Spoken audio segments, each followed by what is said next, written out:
വെടിനിർത്തൽ ചർച്ച തുടരുന്നതിനിടെ ഗസയിൽ വ്യാപക ആക്രമണവും നിർബന്ധിത കുടിയൊഴിക്കലും ഇസ്രായേൽ തുടരുകയാണ്. പിന്നിട്ട് 24 മണിക്കൂറിനുള്ളിൽ 118 പലസ്തീനികളാണ് കൊല്ലപ്പെട്ടത്. ഖാൻ യൂനിസിൽ നിന്ന് 85% പലസ്തീനികളെയും ഇസ്രായേൽ പുറന്തള്ളിയതായാണ് റിപ്പോർട്ടുകൾ. വെസ്റ്റ് ബാങ്ക് പ്രദേശം ഇസ്രായേലിന്റെ ഭാഗമാക്കി മാറ്റണമെന്നാവശ്യപ്പെട്ട് ഇസ്രായേൽ മന്ത്രിമാർ രംഗത്ത് വന്നു. ഗസയിൽ അമേരിക്കൻ നിർമ്മിത മാരക ബോംബുകൾ ഇസ്രായേൽ ഉപയോഗിക്കുന്നതായി ഗാർഡിയൻ റിപ്പോർട്ട് ചെയ്തു. ലബനാന് നേരെ വീണ്ടും ഇസ്രായേൽ ആക്രമണം നടത്തി. പശ്ചിമേഷ്യൻ സംഘർഷം ഉടൻ പരിഹരിക്കാൻ നടപടി വേണമെന്ന് Russian president Vladimir Putin US president ട്രംപുമായുള്ള ടെലിഫോൺ സംഭാഷണത്തിൽ ആവശ്യപ്പെട്ടു. MC നാസർ ചേരുന്നുണ്ട്. നാസർ, കുടിയൊഴിപ്പിക്കലും പലസ്തീനികളെ കൊന്നു തള്ളുന്നതും ഇസ്രായേൽ തുടർന്നുകൊണ്ടേയിരിക്കുകയാണ്. ഏറ്റവും പുതുതായി വരുന്ന കണക്കുകൾ അത് കൂടുതൽ ഞെട്ടലുണ്ടാക്കുന്നു. 24 മണിക്കൂറിൽ 100-ലധികം ആളുകൾ എന്ന് പറയുമ്പോൾ ഒരു തരത്തിലും നിർത്തുന്നില്ല. വെടിനിർത്തലിന്റെ ചർച്ചകൾ നടക്കുന്നുണ്ടെങ്കിലും അത് രൂക്ഷമായി തുടർന്നുകൊണ്ടേയിരിക്കുന്ന സമീപനം ഇസ്രായേലിന്റെ ഭാഗത്തു നിന്നുണ്ടാകുന്നു. എന്തൊക്കെയാണ് ഏറ്റവും പുതിയ ഗസയിലെ വിവരങ്ങൾ? അതുതന്നെയാണ്. ഒരു ഭാഗത്ത് വെടിനിർത്തൽ ചർച്ച സജീവമായി തുടരുന്നു. അമേരിക്കയിലും അതോടൊപ്പം തന്നെ ദോഹയും കേന്ദ്രീകരിച്ചുകൊണ്ടാണ് അത്തരം ചർച്ചകൾ മുന്നോട്ട് പോകുന്നത്. അതേസമയം തന്നെയാണ് പിന്നിട്ട ദിവസങ്ങളുടെ ഒരു ശരാശരി കണക്കെടുത്തു കഴിഞ്ഞാൽ നിത്യവും 100 അല്ലെങ്കിൽ അതിനു മുകളിൽ പലസ്തീനികളെ കൊന്നു തള്ളിക്കൊണ്ടാണ് തങ്ങളുടെ കൊടും ക്രൂരത ഇസ്രായേൽ ഗസയിൽ തുടർന്നുകൊണ്ടിരിക്കുന്നത്. പിന്നിട്ട 20 മാസമായി തുടരുന്ന ആ ക്രൂരതയ്ക്ക് ഒരുപക്ഷെ അതിൻ്റെ ഏറ്റവും പാരമ്യത്തിലൂടെയാണ് ഇപ്പോൾ ആ കൊല തുടർന്നുകൊണ്ടേയിരിക്കുന്നത്. കാരണം ഭക്ഷണത്തിന് കാത്തു നിൽക്കുന്ന മനുഷ്യർക്ക് നേരെ ഇന്നും 34 പേർ കൊല്ലപ്പെട്ടതായിട്ടാണ് ഏറ്റവും അവസാനം ലഭ്യമാകുന്ന റിപ്പോർട്ട്. വളരെ ആസൂത്രിതമാണ് ഈ ഭക്ഷണ കേന്ദ്രങ്ങളിൽ നടക്കുന്ന കൂട്ടക്കുരുതി. പക്ഷേ അതിനെപ്പോലും ന്യായീകരിക്കുന്ന ഒരു സാഹചര്യമാണ് നിലവിൽ ഇസ്രായേൽ സൈന്യം കൈക്കൊണ്ടുവരുന്നത്. ഇന്ന് സൈനിക വക്താവ് തന്നെ വ്യക്തമാക്കിയിരിക്കുന്നത് ഇപ്പോൾ 600-ലധികം പേർ ഈ അർത്ഥത്തിൽ കൊല്ലപ്പെട്ടു എന്ന് പറയുന്നത് ശരിയായിട്ടുള്ള വസ്തുതയല്ല. അത്രയൊന്നും ആളുകൾ കൊല്ലപ്പെട്ടിട്ടില്ല എന്ന് പറഞ്ഞ് ഇതിനെ വളരെ ലളിതവൽക്കരിക്കാനുള്ളൊരു നീക്കമാണ് ഇസ്രായേൽ സൈനിക വക്താവ് നടത്തിക്കൊണ്ടിരിക്കുന്നത്. പക്ഷേ ലഭ്യമാകുന്ന റിപ്പോർട്ടുകൾ പ്രകാരം വ്യാപകമായ തോതിലാണ് അത് മധ്യ ഗസയിലും വടക്കൻ ഗസയിലും തെക്കൻ ഗസയിലും വ്യാപകമായിട്ടുള്ള ആക്രമണങ്ങൾ തുടരുന്നു. മുന്നറിയിപ്പില്ലാതെയാണ് സിവിലിയൻ കേന്ദ്രങ്ങളിലേക്ക് മാരകമായിട്ടുള്ള ബോംബുകൾ വർഷിക്കുന്ന ഒരു സാഹചര്യം തുടർന്നുകൊണ്ടേയിരിക്കുന്നത്. അതേ സമയം തന്നെ തിരക്കിട്ട ചർച്ചകൾ വെടിനിർത്തലുമായി ബന്ധപ്പെട്ട് മുന്നോട്ട് പോകുന്നുണ്ട്. കാരണം 2 മാസം നീണ്ടു നിൽക്കുന്ന ഒരു വെടിനിർത്തലാണ് ഇപ്പോൾ അമേരിക്ക മുന്നോട്ട് വച്ചിരിക്കുന്ന ആ ഒരു നിർദ്ദേശത്തിൽ പ്രധാനമായും ഉൾക്കൊള്ളുന്നത്. ആ 2 മാസ കാലയളവിനുള്ളിൽ പൂർണ്ണമായിട്ടുള്ള ഒരു യുദ്ധവിരാമം ലക്ഷ്യമിട്ടുകൊണ്ടുള്ള നടപടികൾ ഉണ്ടാവുമെന്ന് കൂടി സ്റ്റീവ് വിറ്റ്കോഫ് സമർപ്പിച്ചിരിക്കുന്ന പുതിയ നിർദ്ദേശത്തിൽ പറയുന്നുണ്ട്. ഏതായാലും ഇസ്രായേലിന്റെ ഉള്ളിൽ ഇതുമായി ബന്ധപ്പെട്ട കൂടിയാലോചനകളും ചർച്ചകളും തുടരുന്നു. വെടിനിർത്തലിന് ഏറെക്കുറെ സന്നദ്ധമാണ് എന്ന് ഇസ്രായേൽ പ്രധാനമന്ത്രി നെതന്യാഹു തന്നെ നേരിട്ട് തന്നെ അറിയിച്ചതായിട്ട് ട്രംപ് കഴിഞ്ഞ ദിവസം അറിയിച്ചിരുന്നു. ഇതിന്റെ ഭാഗമായിട്ട് ഇപ്പോൾ തിങ്കളാഴ്ചയാണ് വൈറ്റ് ഹൗസിൽ ട്രംപും നെതന്യാഹുവും തമ്മിലുള്ള കൂടിക്കാഴ്ച നടക്കാൻ പോകുന്നത്. അതിനു മുമ്പ് തന്നെ ശനിയാഴ്ച മിക്കവാറും ഇസ്രായേൽ സുരക്ഷാ മന്ത്രിസഭ യോഗം ചേരും. എന്നിട്ട് ഈ ഒരു വെടിനിർത്തൽ നിർദ്ദേശവുമായി ബന്ധപ്പെട്ട അവരുടെ ഒരു അന്തിമമായിട്ടുള്ള അംഗീകാരം വാങ്ങേണ്ടതുണ്ട്. ആ അംഗീകാരം വാങ്ങിയിട്ടാവും നെതന്യാഹു അമേരിക്കയിലേക്ക് പുറപ്പെടുക. എന്തായാലും അടിയന്തരമായിട്ടുള്ള ഒരു വെടിനിർത്തൽ അനിവാര്യമാണ് എന്ന് ബന്ദികളുടെ ബന്ധുക്കൾ ഇന്നും ആവശ്യപ്പെട്ടിട്ടുണ്ട്. അതുവരെ പ്രക്ഷോഭം ശക്തമായി തന്നെ തുടരുമെന്ന് കൂടി അവർ മുന്നറിയിപ്പ് നൽകിയിട്ടുണ്ട്. എന്തായാലും തിങ്കളാഴ്ച വൈറ്റ് ഹൗസിൽ നടക്കുന്ന ട്രംപ് നെതന്യാഹു കൂടിക്കാഴ്ചയോടുകൂടി വെടിനിർത്തൽ സംബന്ധിച്ച ഒരു കൃത്യമായ ധാരണയിലേക്ക് എത്തുമെന്ന സൂചനയാണ് ലഭിക്കുന്നത്. അതേസമയം മധ്യസ്ഥ രാജ്യങ്ങളായ ഖത്തറും ഈജിപ്തും ഹമാസുമായിട്ട് അനൗപചാരികവും ഔപചാരികവുമായിട്ടുള്ള ചർച്ചകൾ തുടരുന്നുണ്ട്. ഈ പുതിയ നിർദ്ദേശവുമായി ബന്ധപ്പെട്ട ഹമാസിന്റെ കൂടിയാലോചനകളും തുടരുകയാണ്.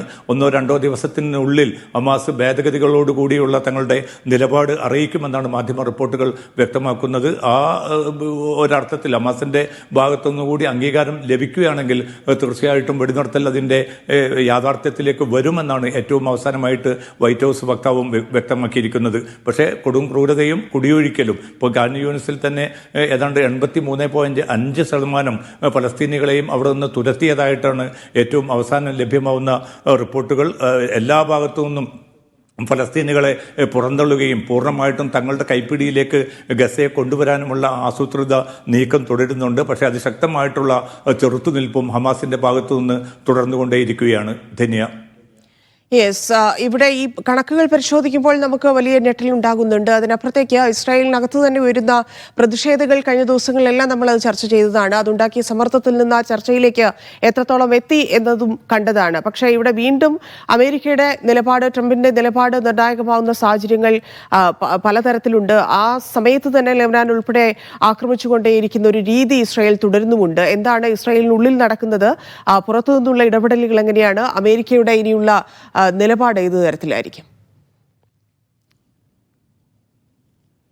ഇതിൽ ഏറ്റവും നമ്മൾ ശ്രദ്ധിക്കേണ്ട ഒരു വസ്തുത, ഗസയിൽ ഈ കൊടും ക്രൂരത തുടരുന്ന അതേ ഘട്ടത്തിൽ തന്നെയാണ് വെസ്റ്റ് ബാങ്കിൽ താരതമ്യേന സമാധാനപരമായിട്ടുള്ള ഒരു അവസ്ഥ നിലനിന്ന ആ പ്രദേശങ്ങളിലേക്ക് പോലും വ്യാപകമായിട്ടുള്ള ആക്രമണങ്ങൾ നടത്തുകയും തികഞ്ഞ രീതിയിലുള്ള ഒരു അരക്ഷിതാവസ്ഥ വെസ്റ്റ് ബാങ്കിന്റെ എല്ലാ പ്രദേശങ്ങളിലും രൂപപ്പെടുത്താനും ഇസ്രായേൽ സൈന്യം ശ്രമിച്ചുകൊണ്ടിരിക്കുകയാണ്. അതിന്റെ ഭാഗമായിട്ടാണ് ഇന്നിപ്പോൾ ഇസ്രായേൽ മന്ത്രിമാരുടെ, പ്രധാനമായിട്ടും ലിക്വിഡ് പാർട്ടിയുമായി ബന്ധപ്പെട്ട മന്ത്രിമാരാണ് ഔദ്യോഗികമായി തന്നെ ഈ പ്രഖ്യാപനം നടത്തിയിരിക്കുന്നത്. വെസ്റ്റ് ബാങ്ക് ഇനിയും അങ്ങനെ തന്നെ ഒരു നിയന്ത്രണ സ്വഭാവത്തിലുള്ള ഒരു പ്രദേശമാക്കി മാറ്റാതെ അത് ഇസ്രായേലിന്റെ ഭാഗമാക്കി ഔദ്യോഗികമായി തന്നെ ഒരു പ്രഖ്യാപനം വേണമെന്നൊരു ആവശ്യമാണ് അവർ മുന്നോട്ട് വെച്ചിരിക്കുന്നത്. നെതന്യാഹുവിന്റെ കൂടി അനുമതിയോടുകൂടിയാണ് മന്ത്രിമാർ ഈ ഒരു നിർദ്ദേശം മുന്നോട്ട് വെച്ചത് എന്ന കാര്യം വ്യക്തമാണ്. ഒരുപക്ഷെ അമേരിക്കയിലേക്ക് പുറപ്പെടുന്നതിന് മുമ്പ് വെസ്റ്റ് ബാങ്കിന്റെ മേൽ തങ്ങളുടെ ഒരു പിടി അല്ലെങ്കിൽ സ്വാധീനം വിപുലപ്പെടുത്തുക എന്ന ലക്ഷ്യം കൂടി ഇതിന് പിന്നിലുണ്ട്.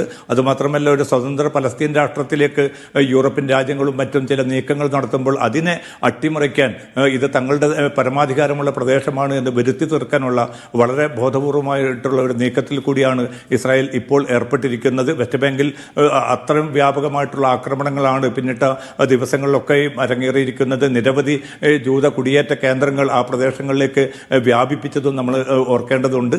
ഇതേ സമയം തന്നെയാണ് ഇപ്പോൾ ലെബനാനിൽ ഒരു കരാർ രൂപപ്പെടുകയും ആ വെടിനിർത്തൽ കരാർ മുന്നോട്ട് പോവുകയും ചെയ്യുന്ന ഘട്ടത്തിൽ ഇടയ്ക്കിടെ ആ ലെബനാന് നേരെയുള്ള ആക്രമണം ഉണ്ടായിരുന്നു. ഇന്നിപ്പോൾ വ്യാപകമായിട്ടുള്ള ആക്രമണങ്ങളാണ് ദക്ഷിണ ലെബനാനു നേരെ ഇസ്രായേൽ സേന നടത്തിയിരിക്കുന്നത്. നിരവധി പേർ കൊല്ലപ്പെട്ടതായിട്ടുള്ള റിപ്പോർട്ടുകൾ പുറത്തു വരുന്നുണ്ട്. കാരണം ഹിസ്ബുല്ലയെ വീണ്ടും യുദ്ധരംഗത്തേക്ക് കൊണ്ടുവരാനുള്ള ഒരു നീക്കത്തിന്റെ ഭാഗമാണോ ഇത്രയും കടന്നാക്രമണം എന്ന് വിലയിരുത്തലും പുറത്തു വരുന്നുണ്ട്. അപ്പോൾ കൂടുതൽ കലുഷിതമായിട്ടുള്ള ഒരു അവസ്ഥ രൂപപ്പെടുത്തുക എന്നത് തന്നെയാണ് ഇസ്രായേൽ പ്രധാനമന്ത്രി നെതന്യാഹുവും അദ്ദേഹത്തിന്റെ തീവ്ര വലതുപക്ഷ മന്ത്രിമാരും ആഗ്രഹിക്കുന്നത്.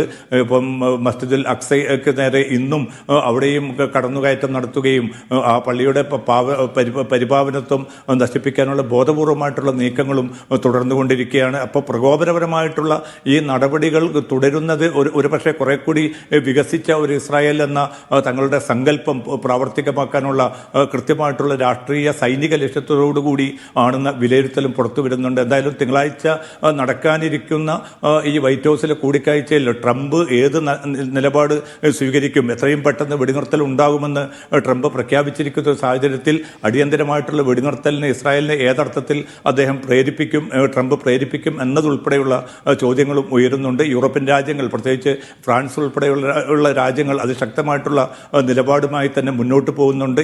ഈ ഒരു സമ്മർദ്ദം മുൻനിർത്തിക്കൊണ്ട് ഒരുപക്ഷെ വിട്ടുവീഴ്ചകൾക്ക് ഇസ്രായേൽ നേതൃത്വം തയ്യാറായിട്ടില്ല എങ്കിൽ ഒരുപക്ഷെ കൂടുതൽ ഗുരുതരമായിട്ടുള്ള ഒരവസ്ഥയിലേക്ക് തന്നെയായിരിക്കും ഗസയും വെസ്റ്റ് ബാങ്കും നീങ്ങുന്നത്. അത്തരമൊരു സാഹചര്യത്തിൽ അമേരിക്ക എന്തു നിലപാട് സ്വീകരിക്കും എന്നത് വീണ്ടും പ്രധാനമായിട്ട് തീരുകയാണ്. ഗൾഫ് ഉൾപ്പെടെയുള്ള രാജ്യങ്ങൾ അമേരിക്കയുമായി നിരന്തരമായിട്ടുള്ള ആശയവിനിമയം തുടരുന്നുണ്ട്. എത്രയും പെട്ടെന്ന് ഗസയിലെ ഈ ഒരു അവസ്ഥ മാറണം, അതിന് സ്ഥായിയായിട്ടുള്ള ഒരു യുദ്ധവിരാമം ഉൾപ്പെടെ UAE ഉൾപ്പെടെ സൗദി ഉൾപ്പെടെയുള്ള രാജ്യങ്ങൾ ഇപ്പോൾ ട്രംപിനോട് ആവശ്യപ്പെട്ടിരിക്കുന്നത്. ട്രംപിന്റെ ഭാഗത്തു നിന്നുള്ള ഹമാസിനുള്ള സമ്മർദ്ദവും നമ്മൾ കണ്ടതാണ്. എങ്ങനെയെങ്കിലും, അതായത് ഈ സ്ഥിതി വഷളാവുന്നതിന് മുൻപ് ഹമാസിനോട് ട്രംപ് ആവശ്യപ്പെടുന്നു ഇത് നിർത്താൻ. പക്ഷേ ഹമാസ് ഇപ്പോഴുള്ള നിലപാട് എങ്ങനെയാണ്? ബന്ദികളുടെ കാര്യത്തിൽ എന്ത് തീരുമാനത്തിലേക്ക് കടക്കുമെന്നാണ് പ്രതീക്ഷിക്കേണ്ടത്? ധന്യ, ഹമാസിന്റെ ഏറ്റവും അവസാനം വന്നിരിക്കുന്ന പ്രതികരണം, പുതിയ നിർദ്ദേശം തങ്ങൾക്ക് ലഭ്യമായിട്ടുണ്ട്. പക്ഷെ തങ്ങൾ ആഗ്രഹിക്കുന്നത് പൂർണ്ണമായിട്ടുള്ള ഒരു യുദ്ധവിരാമം തന്നെയാണ്. ആക്രമണം അവസാനിപ്പിക്കുകയും ഇസ്രായേൽ സൈന്യം ഗസയുടെ പ്രദേശങ്ങളിൽ നിന്ന് പൂർണ്ണമായിട്ട് പിൻവാങ്ങണം. അതോടുകൂടി മാത്രമേ ഒരു സ്ഥായിയായിട്ടുള്ള പ്രശ്നപരിഹാരം ഉണ്ടാവുകയുള്ളൂ. അതേസമയം ഗസയുടെ ഭരണം കൈവിട്ടു കൊടുക്കാൻ അല്ലെങ്കിൽ അത് മാറാൻ തങ്ങൾ സന്നദ്ധമാണെന്ന് ഹമാസ് ആവർത്തിച്ച് വ്യക്തമാക്കുന്നുണ്ട്. തങ്ങളുടെ സൗഹൃദ അറബ് രാജ്യങ്ങളുമായി ഇതുമായി ബന്ധപ്പെട്ട ചർച്ചകൾ തുടരുന്നതായിട്ട് വരുന്നതായിട്ടും ഹമാസ് സൂചിപ്പിക്കുന്നുണ്ട്. അങ്ങനെ വരികയാണെങ്കിൽ അറബ് രാജ്യങ്ങളുടേതായിട്ടുള്ള ഒരു സ്വതന്ത്ര സമിതിക്ക് വിദഗ്ധർ ഉൾപ്പെടുന്ന ആ സമിതിക്ക് ഗസയുടെ ഭരണം കൈമാറാൻ ഹമാസ് സന്നദ്ധത അറിയിച്ചിട്ടുണ്ട്. പക്ഷേ ചെറുത്തുനിൽപ്പ് പ്രസ്ഥാനം എന്ന നിലയ്ക്കുള്ള ഹമാസിന്റെ ആ നിലപാടിൽ ഒരു മാറ്റവും ഉണ്ടാവുകയില്ല. ആ ചെറുത്തുനിൽപ്പ് ആ സ്വഭാവത്തിൽ തന്നെ ഹമാസ് മുന്നോട്ട് കൊണ്ടുപോകുമെന്നും അറബ് രാജ്യങ്ങളെ അറിയിച്ചിട്ടുണ്ട്. പക്ഷേ ഇതൊരു നിലയ്ക്കും അംഗീകരിക്കാനാവില്ല. ഹമാസിനെ പൂർണ്ണമായിട്ട് തുരത്തുക എന്നതാണ് തങ്ങളുടെ ഏറ്റവും പ്രധാന ലക്ഷ്യം എന്ന് ഇസ്രായേൽ പറയുന്ന ഒരു സാഹചര്യത്തിൽ തീർച്ചയായിട്ടും ഒരു യുദ്ധവിരാമം എന്നത് എത്ര കണ്ട് സാധ്യമാകും എന്നൊരു ചോദ്യവും ഉയരുന്നുണ്ട്. എന്തായാലും ഹമാസ് ഈ പുതിയ നിർദ്ദേശം പഠിച്ചു വരികയാണെന്നും 1-2 ദിവസത്തിനുള്ളിൽ ഔദ്യോഗികമായി തന്നെ മധ്യസ്ഥ രാജ്യങ്ങളെ തങ്ങളുടെ അഭിപ്രായം അവർ അറിയിക്കുമെന്നുമാണ് അറിയിച്ചിരിക്കുന്നത്. എന്തായാലും 2 ദിവസത്തിനുള്ളിൽ ഹമാസിന്റെ നിലപാട് അറിയും. അതോടുകൂടി തിങ്കളാഴ്ച വൈറ്റ് ഹൗസിൽ നടക്കുന്ന ചർച്ചയോടുകൂടി ഇസ്രായേൽ അമേരിക്കയുടെ ശരിയായിട്ടുള്ള അവരുടെ നിലപാടും വ്യക്തമാവും. ഏതായാലും അടുത്ത ആഴ്ചയോടുകൂടി തന്നെ വെടിനിർത്തൽ കരാർ യാഥാർത്ഥ്യമാകുമെന്ന തന്റെ നിലപാട് ആവർത്തിച്ചുകൊണ്ടിരിക്കുകയാണ് ട്രംപ് ഭരണകൂടം ഇപ്പോൾ ഈ ഒരു രാത്രിയിലും. നാസർ, വെസ്റ്റ് ബാങ്കിനായിട്ടുള്ള ആവശ്യം നമുക്ക് നേരത്തെ അറിയാം. ഇവാഞ്ചലിക്കൽ ക്രിസ്ത്യാനികൾ അത് ഏത് തരത്തിലാണ് ആവശ്യം ഉന്നയിച്ചുകൊണ്ടിരുന്നത്, ബൈബിളിനെ ഉദ്ധരിച്ചുകൊണ്ടൊക്കെ അവരുടെ വിശദീകരണവും അവരുടെ കടന്നുകയറ്റവും ഒക്കെ നമ്മൾ കണ്ടതാണ്. എന്താണ് വെസ്റ്റ് ബാങ്കിൽ അവർ ഉദ്ദേശിക്കുന്നത് എന്നതും വ്യക്തമാണ്. പക്ഷേ ആ ആവശ്യം എത്രത്തോളം അംഗീകരിക്കപ്പെടും, അതിനായിട്ടുള്ള ഒരു സമ്മർദ്ദം നിലവിൽ എത്രത്തോളം നടക്കുന്നുണ്ട്? ഇതിലിപ്പോൾ ഏറ്റവും കൂടുതൽ ഇസ്രായേൽ ആഗ്രഹിക്കുന്ന, അല്ലെങ്കിൽ അമേരിക്ക പോലും ആഗ്രഹിക്കുന്ന ഒരു സ്വതന്ത്ര ഫലസ്തീൻ രാഷ്ട്രം കിഴക്കൻ ജെറൂസലം കേന്ദ്രീകരിച്ച് വരണമെന്നതാണ് അറബ് രാജ്യങ്ങളുടെ ഒരു പ്രഖ്യാപിത രാഷ്ട്രീയ മുദ്രാവാക്യവും ലക്ഷ്യവും. അവരക്കാര്യം